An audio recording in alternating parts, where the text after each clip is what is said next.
Assiste la personne qui est à tes côtés. Ce n'est pas pour rien que l'Éternel t'a mis à tes côtés. C'est parce qu'il sait qu'au travers de toi, il va assister cette personne. Mon frère, si nous voyons dans la Bible, au livre de Genèse, la Bible nous dit ceci. Un jour, le Seigneur Jésus-Christ avait visité Abraham. Alors qu'Abraham habitait avec ses parents, Abraham vivait tranquillement, il menait une bonne vie. Mais un jour, le Seigneur lui dira, Abraham, quitte la ville où tu habites et va vers l'endroit où je te montrerai. Mais mon frère, écoute ce que le Seigneur avait dit à Abraham. Là où tu vas, je te rendrai grand. La première promesse. Non seulement je te rendrai grand, je te bénirai. La deuxième promesse. Non seulement je te bénirai, toutes les familles de la terre seront bénies par toi. La troisième promesse. Mon frère, ce qui m'intéresse par rapport à notre sous-thème, c'est la troisième promesse que notre Dieu avait donnée à Abraham. Par toi, je bénirai les restes des familles de la terre. Mon frère, laisse-moi te dire, le Seigneur dans son fonctionnement, il passe toujours par les hommes pour accomplir des merveilles dans nos vies. Voilà pourquoi, même pour qu'il naisse dans ce monde, il a fallu qu'il passe par le ventre d'une femme, la Vierge Marie. C'est par Marie que le Seigneur est venu dans ce monde. Mon frère, le Seigneur, s'il veut accomplir des choses, il passe toujours par des gens.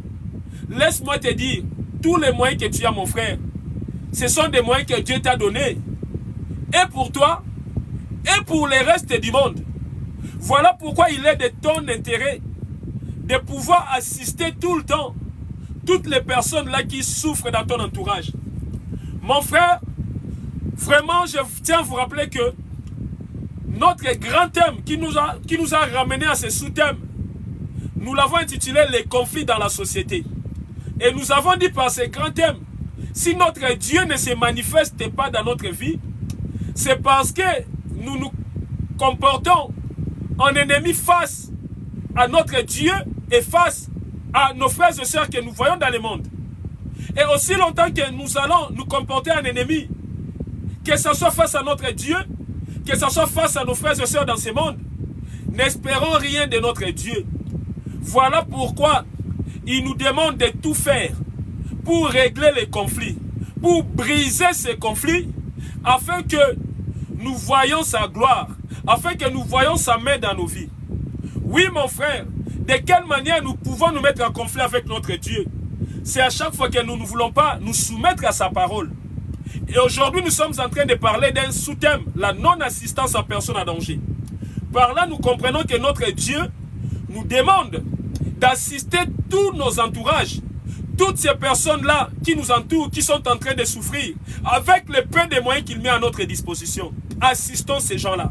Et le fait de ne pas vouloir les assister, nous nous mettons en conflit avec notre Dieu. Et parce que nous nous mettons en conflit avec notre Dieu, n'espérons rien de lui.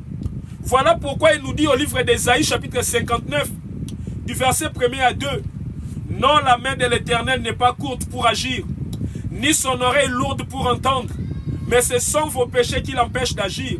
Ce sont vos crimes qui l'empêchent de vous écouter.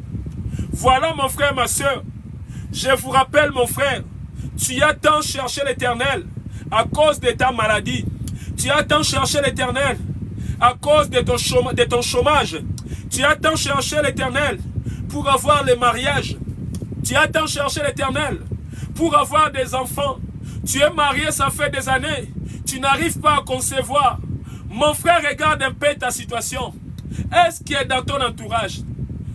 Tu arrives à assister des gens qui en ont besoin.